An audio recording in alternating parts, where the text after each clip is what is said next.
नमस्कार दोस्तों, मैं अंकुर उपाध्याय स्वागत करता हूं आप सभी का एक बार फिर से अपनी नई वीडियो में। दोस्तों, बाजार कुछ करने को तैयार नहीं है। इंडेक्स ऐसा लगता है कि डेली खुलता है, डेली बंद हो जाता है, लेकिन लेवल आपने शायद जो एक हफ्ते पहले देखे थे वही अब दिखेंगे। ऐसा लगेगा कि मार्केट कहीं गया ही नहीं, लेकिन एक्चुअल डिफरेंस आपको तब पता चलेगा जब आप स्टॉक्स की तरफ नजर डालोगे। इंडेक्स वहीं का वहीं रुक गया है, लेकिन स्टॉक्स में एक्शन लगातार चल रहा है। स्टॉक्स में अगर 100 में से 10 स्टॉक ऊपर जा रहे हैं तो 90 नीचे जा रहे हैं। ये मार्केट का हाल है, समय कंडीशन ये है।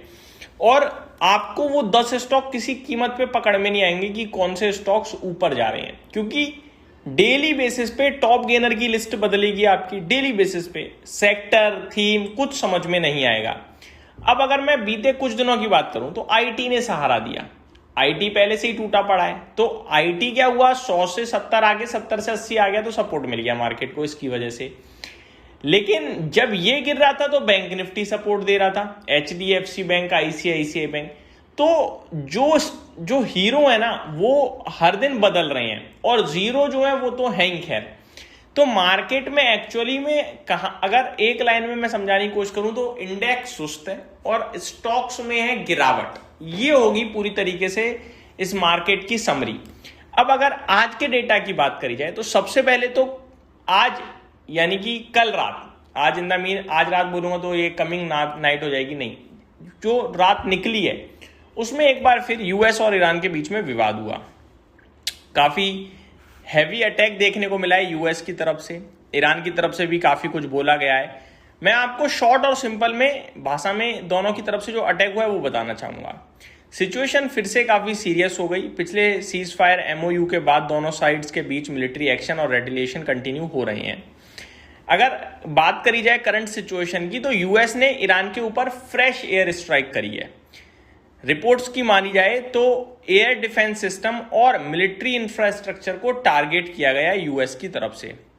कुछ रिपोर्ट्स ये बता रही हैं कि तेहरान के आसपास मिलिट्री फैसिलिटीज पर कुछ धमाके सुनाई दिए हैं।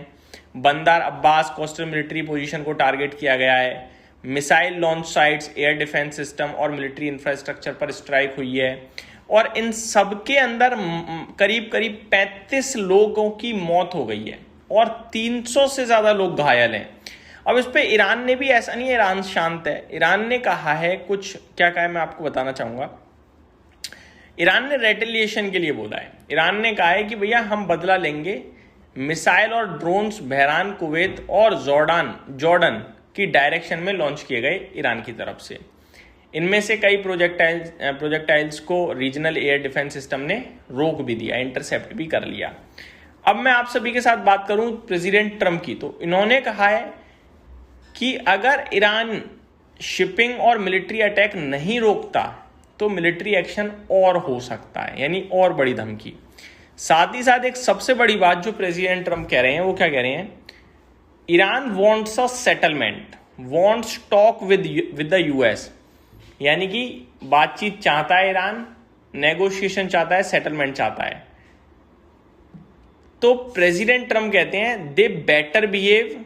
ये डायरेक्ट वार्निंग थी ईरान के लिए, यानी कि सही से बिहेव करो अगर ये सब चाहते हो तो सिचुएशन मेरे को लगता है काफी खराब है। बट अच्छी बात यह कि ये सब होने के बावजूद अगर आप कच्चे तेल की तरफ नजर डालें तो कच्चा तेल आपका बिल्कुल भी ऊपर नहीं आ रहा। अगर मैं क्रूड की बात करूं तो $83.5 बैरल्स पे था मॉर्निंग में, अभी अचानक ऊपर आया है। तो मैं अब फ्रेश डेटा ये है, $85 पे आ गया है कच्चा तेल। अभी भी कोई ज्यादा खास तेजी नहीं है, लेकिन हाँ $85 के पास पहुंचा है।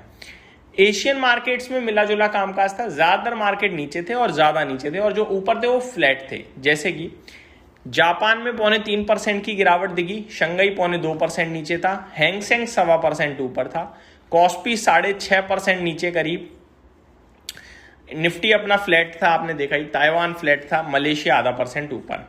यूरोप के मार्केट्स की बात करें तो फिट्सी 1/3% नीचे, डेक्स 1% नीचे, कैक 1% ऑलमोस्ट नीचे है, यूरोप 600.6% नीचे है, एम्स्टरडम 0.6% नीचे है, बेल्जियम 0.6% नीचे है। तो यहाँ चौतरफा गिरावट है आज यूरोप में। स्विस मार्केट 1% नीचे है, तो ज्यादातर मार्केट्स आपके नीचे दिख रहे हैं। तो ये ग्लोबल मार्केट्स का हो गया। अब इंडिया में आते हैं। Nifty flat, Sensex flat, bank Nifty 1/3% नीचे, मिड कैप 0.4% नीचे, small cap flat to negative. Market breadth 1264 shares positive और 1663 शेयर्स नेगेटिव थे आज के सेशन में। Sector specific media, IT, auto अच्छा कर रहे थे। FMCG, mid cap, select pharma flat to positive थे। Energy, bank Nifty, metal index flat to negative थे। रियल एस्टेट, फाइनेंशियल सर्विसेज और पीएसयू बैंक्स ये नीचे थे आज के सेशन में। Stock specific MRPL, Emmvee photovoltaic, Chennai petro, ABB, Dixon इनमें बढ़िया तेजी थी, जिसमें एमआरपीएल, एमवी फोटोवोल्टिक्स नतीजों के बाद ऊपर थे, चेन्नई पेट्रो एमआरपीएल की वजह से ऊपर था, एबीबी ग्लोबल एबीबी की तरफ से बड़ी अपडेट आई जिसकी वजह से ऊपर हुआ, और डिक्सन में कल जो अनाउंसमेंट थी उनका असर दिख रहा है। ICICI Lombard, Signature Global, Nuvoco Vistas, ITC hotel और ग्रो आज के सेशन के टॉप लूजर्स बनते हुए दिखे। निफ्टी में 29 स्टॉक्स नेगेटिव और 21 पॉजिटिव। रिजल्ट्स की बात करते हैं। काफी सारे नतीजे आ चुके हैं और काफी सारे आने हैं। मैंने काफी सारे रिजल्ट्स अपनी दूसरे चैनल की वीडियोस में डिस्कस करे हैं आप सभी के साथ, और इस चैनल पे भी बने रहिए। शाम तक मैं आपके साथ रिजल्ट्स को डिस्कस करूंगा। इस वीडियो में सिर्फ इतना ही। Thank you so much for watching this video. Have a great day guys.